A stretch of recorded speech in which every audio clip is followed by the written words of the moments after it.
Welcome to the Business of Family, the podcast where we explore the stories, challenges, and opportunities of family businesses. I'm your host, Tammy Buss, and I'm a family business survivor, and I'm also a family business advisor. In this show, we'll be talking with family business leaders and experts to bring you insights and inspiration so you too can survive your family business journey. Whether you're a founder, a successor, a professional, or just curious about family business, this podcast is for you. Today on our show, we have Steve Utech from Illumyx. Welcome, Steve. Thanks for having me, Tammy. I appreciate you having me on the show. So, Steve, how did you come up with that name? I had a very hard time pronouncing the company name. Great question. So we're a people insights company, so primarily focusing on individual assessments, team assessments, and organizational culture assessments. So we illuminate insights and use analytics to get there. So it's a combination of illumination and analytics. We jumbled them together to create a new word. Illumyx. Illumyx. Yeah. Illumyx. Nice. So tell me, what is company culture? Tell me, how did you come up with that? Or why are you concentrating on that? Cool. Well, why I'm concentrated on it, I got really interested in it when I was actually doing consulting work in a merger and acquisition setting.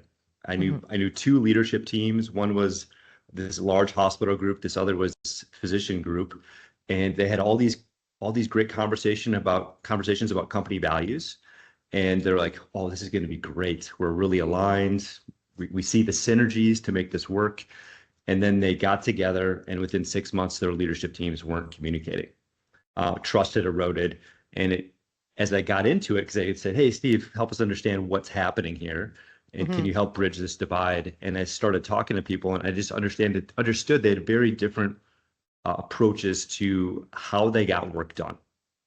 Okay. So, and that was partly governed by their different sizes.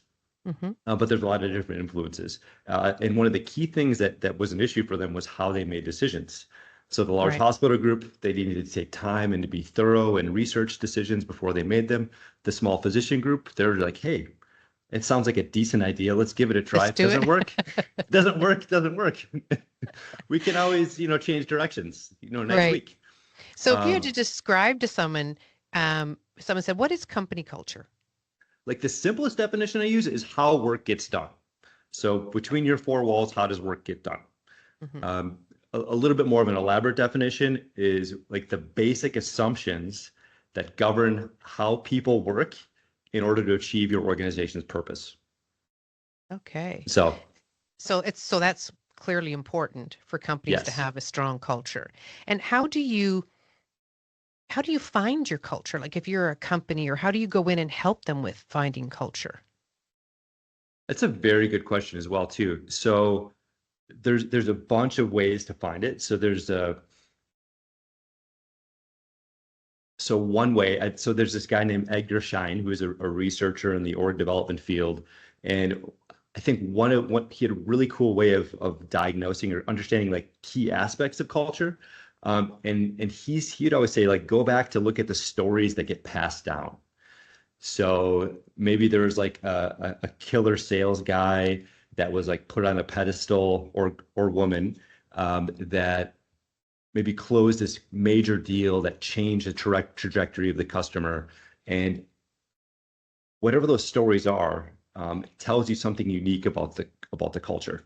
So in like a sales example, it might be that person's ability to get things done or wheel and deal or be flexible and adaptable to make things happen.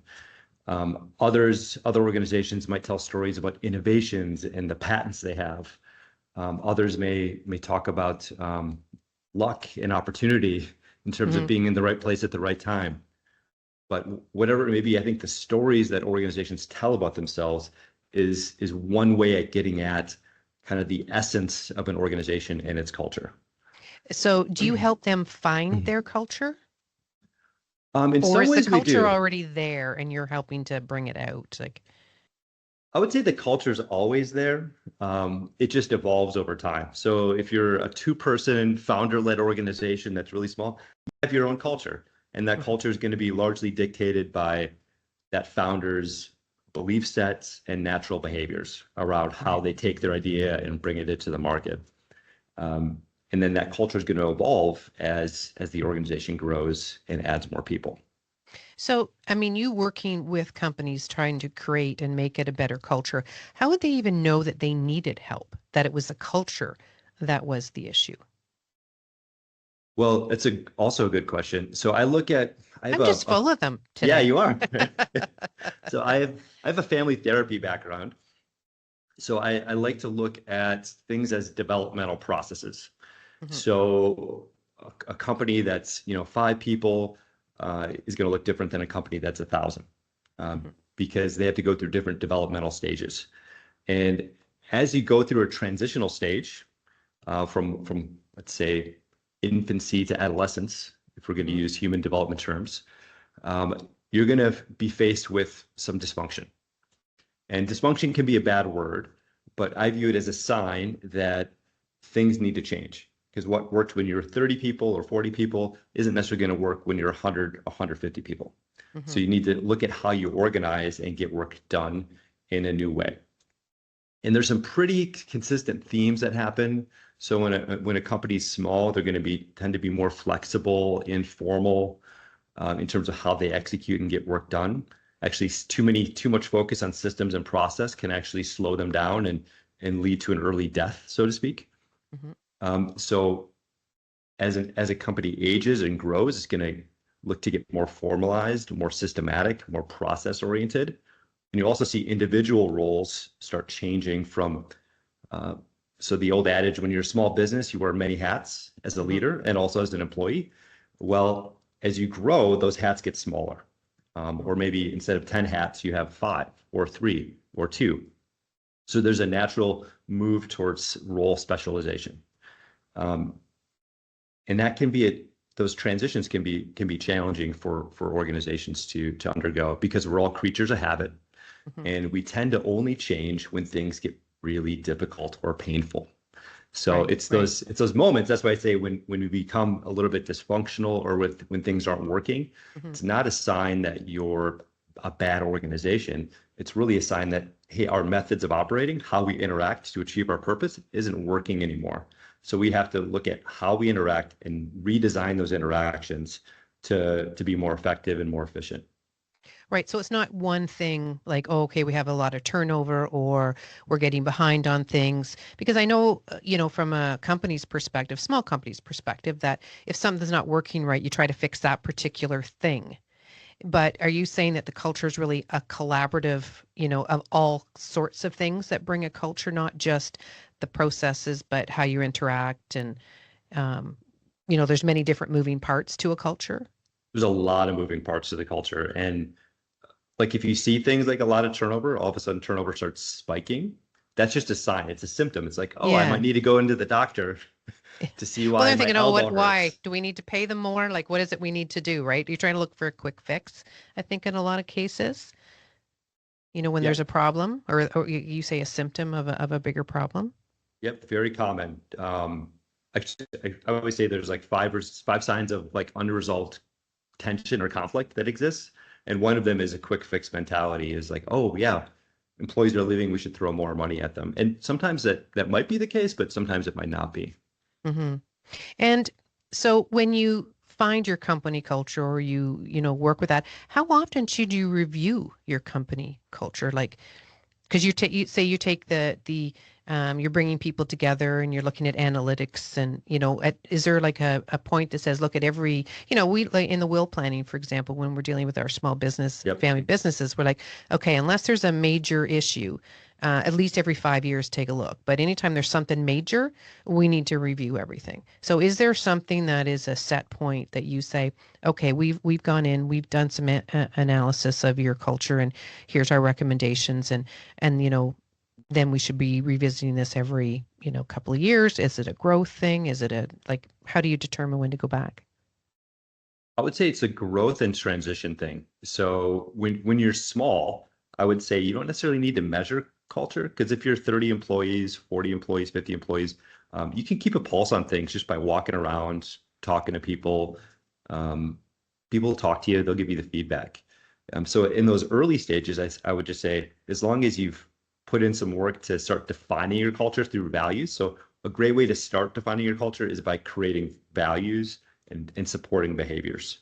So there's clear expectations around here's how we're successful, here's how we're going to operate, here's the norms, the basic Mhm. assumptions around how we're going to treat each other, deliver services to the customer, get things done within our four walls. So is Um, that like the core values, the mission statement, and the vision statement? Would you say those are yes, sort of the starting point? And those that's our are, starting point really for all our family businesses, regardless of the size, is do you have it? Have you reviewed it? Have you looked at it? And, are people brought on board who have those values? Do you let them go because they don't have them? Like, what does that look like? So if you were to go in and you start to analyze or take a look, what are the things that you start to ask the employees, or what is it you start to dig into? What are some of the questions? yeah, some of the questions. Well, first, I think it's a good idea, like once you have like values, mission, vision, values established, at minimum, probably looking at it once a year, and getting some sort of either an informal feedback on how things are going, or doing some sort of, survey measurement.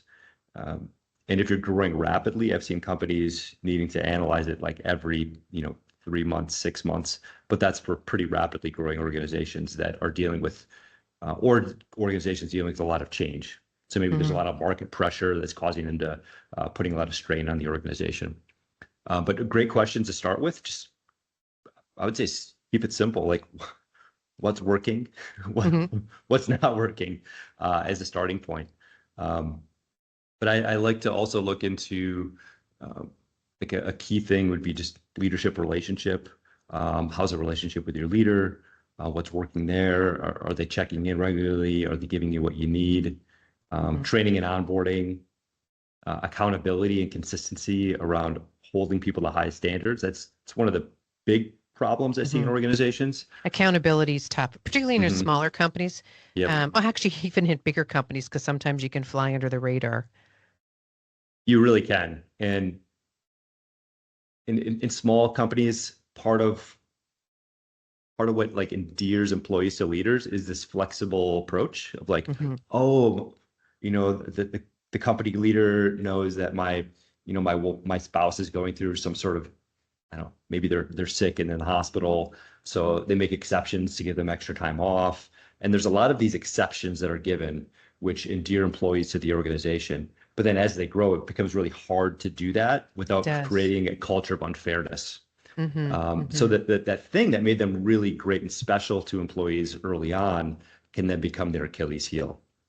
So, what is the benefit of having a going in and doing the analyzing of the business and what's happening? What is the benefit to the company to have this done? What is the outcome? What can they expect after having you come in and take a look at the company culture? Well, I remember when I was in my 20s, I studied abroad.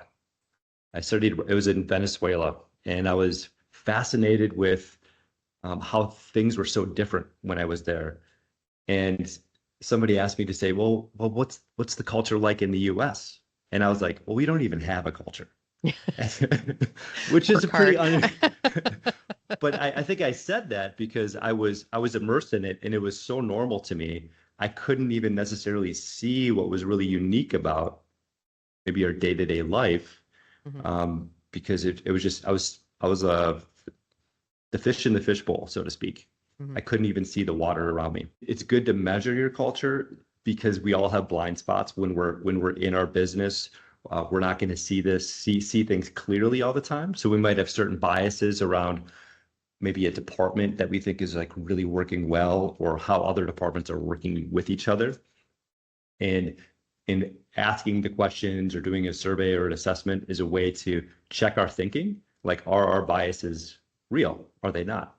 And if employees are frustrated, are they are they just complaining for complaining's sake, or is there some meat to it? Is there Right. some real reasons behind it? So I think that would be the impetus, and the leaders that really help grow their organizations try to have a pulse, not just on the market, but also the internal dynamics that are occurring in their organization. Because I am, it is amazing how honest feedback is from employees. And there's not a whole lot of, there's not like a magic recipe for what a leader has to do outside of listen to what their employees say. Because 9 times out of 10, the majority of employees I find have really nuanced kind of specific requests around how to make the organization better. And once they start feeling a pain point or things aren't working, like they'll voice it as long as you create the space for them to do so. Do you think like things that happen that are beyond the company's control, for example, COVID-19, do you think that changes the company's cultures or company culture? 100%. And we were measuring culture we had a couple of really long-standing customers that we've been tracking cultural and cultural dynamics for about maybe 6 years prior to COVID hitting. And they were kind of our A players, like organizations that were really responsive, that actually turned around their cultures that were in really dismal shape. And they were kind of these shining beacons, at least in our customer base, of organizations that had done it right. And these two organizations took very different approaches to COVID. One had a very open approach of like, hey, we know we have to think on our feet, and we're going to be in constant communication with our employees and our teams to understand what we need to do to shift and change. And we also are going to have to make some tough choices that they're always not going to like, but we're going to over communicate and rely on, feedback from cross-functional employee teams to help make decisions, and well-informed decisions. And if we have to upset the apple cart, so to speak, we're going to tell them why, and we're going to engage it, and we're not going to avoid it. So they saw their, I would say, employee sentiment, so overall attitudes and levels of commitment to the organization, stay steady and actually increase a little bit. Another organization took a different approach. They were very fearful, and they went from being kind of this collaborative culture with employees to they shut everything down, and they got fearful. They're worried about even staying in business, and they started slashing employee programs almost arbitrarily. It didn't even make sense. Okay. And like the team leads and the supervisors really felt disempowered through the process, and they felt like it became a command and control, almost a dictatorship. And about half of the company left within a year. It was incredible. Employee sentiment went back down to levels they had like 6 years prior. Within a year. I was shocked at how quickly their culture eroded. And it was very different approaches, I think, governed by leadership's approach to dealing with crises. Yeah, that's very interesting. It's amazing. Are they still around now? I got to ask you, are they still around? Did they build back up? Are they still your clients? They're still around. They're not our clients. They stopped doing any surveying of employees, but they're still around. I talked to some folks that still work there, and they said it's just a shell of its former self. Right. They're still around, but it's just a different organization. So that's unfortunate. Yeah. So when a company's going through a transition, now you mentioned you had two clients that came together, a large organization, a smaller organization. When you're looking at company culture, should you be looking at that prior to any transition or any change, and then do it again after, so you get a feel for where everybody sits before? Like, what would be the recommendations for that? Yeah, a lot of companies aren't very forward thinking about transitions. I think the ones that are set themselves up for success. And I would say it's important to look at culture from a developmental perspective again. So usually, especially with a founder-led company, a founder-led company many times creates the culture around them through charisma and their chutzpah and their ability to make things happen, and their compelling vision and the relationships they built and the know-how around how the organization works. And it's kind of what catalyzed their growth, but it can also be the lid on their growth. So knowing what they need developmentally, I think, is important to selecting the the heir apparent or the next person that's going to be in charge. So you can be really intentional and actually set that person up for success around, hey, here's our organizational strengths and limitations. Here's what's made us really successful. Here's what we want to keep going forward, like the things about our culture that we can't change. And here's the things that we need to change so we can evolve. Mm. So it's a more of an intentional transition, and getting cultural data can, I think, be really informative to a smooth transition, if that makes sense. No, it does. So when you're doing this with clients, what's your sweet spot in terms of number of employees to actually get a good census of the culture? Like company size that we work with? Yeah. Like, Yeah. so, can you come in and do an assessment on a company with 30 people? Do you get as good, because you're looking at metrics and analytics and stuff, is there enough data there? Or do you need a company that's got like 100 to start with, or 60? Is there a sweet spot for defining and helping to improve culture? Yeah, typically we work with groups as small as 30 all the way up to about 2,000 employees. Anything larger than that, they're fairly well mature and developed, and it's more maintenance at that Right. point, unless they go through a big organizational change or upheaval or the massive shift in market strategy. We have worked with some smaller organizations, 10 to 15, but that's usually very forward-thinking leaders that want to almost build their company for, hey, we're 15 employees now, we want to be 150 in 2 years, and we want to be able to start mapping our culture and getting really granular about how we quantify things. Right. So, And what kind of, just for our listening audience who may not understand what kind of metrics you would give back, what are some of the metrics that you would give back after, doing your research with the company? What are some of the information you'd give back, or a report? yeah, so one of the common things we'll do is help a company measure their values with the value scorecard process. So think of this as, you might have a company of like a company value around do the right thing, which, okay, what does that actually mean? So, so the challenge then is, okay, working with them to start getting more granular around, okay, what are the behaviors you want from employees? What are the behaviors you don't want from employees? And then what are some of the attitudes you want to see? So we take all that information and we end up creating these statistically valid and reliable survey constructs so we can measure different themes. So doing the right thing for one company might be around employee development. For another company, it might be around ethical decision making. So once we have these themes and we can measure them, then you get a score on those themes within each value. So think of a score from 0 to 100, kind of like you're back at grade school. So then you can keep a pulse, and let's say you're down at a 50, you're like, oh, I got to pay attention to that, versus at a 90, and you're like, okay, we're doing really well. We don't have to focus on that area or that value. So are you involved with the implementation of any of these recommendations, or are you giving back the employer, okay, here is, when you look at your values, out of 100, you're averaging, 40. So there's a disconnect here somewhere. Or in this one, you're at 80. Do you tell them how to go in and try to correct this? Like, what kind of guidance do you get? Or is it sort of here's the issues that we see, and you're on your own to sort of fix them? Yeah, we give recommendations, and then sometimes we'll help with, like, for example, we might form some teams around, like, action planning teams around dissecting like a problem area that the company can then take action on and make improvements. We also have a host of consulting partners in our network that we'll connect to, who are experts in action planning or implementation or execution. So maybe it's a systems issue. Maybe they need to upgrade their systems. That's not going to be our expertise.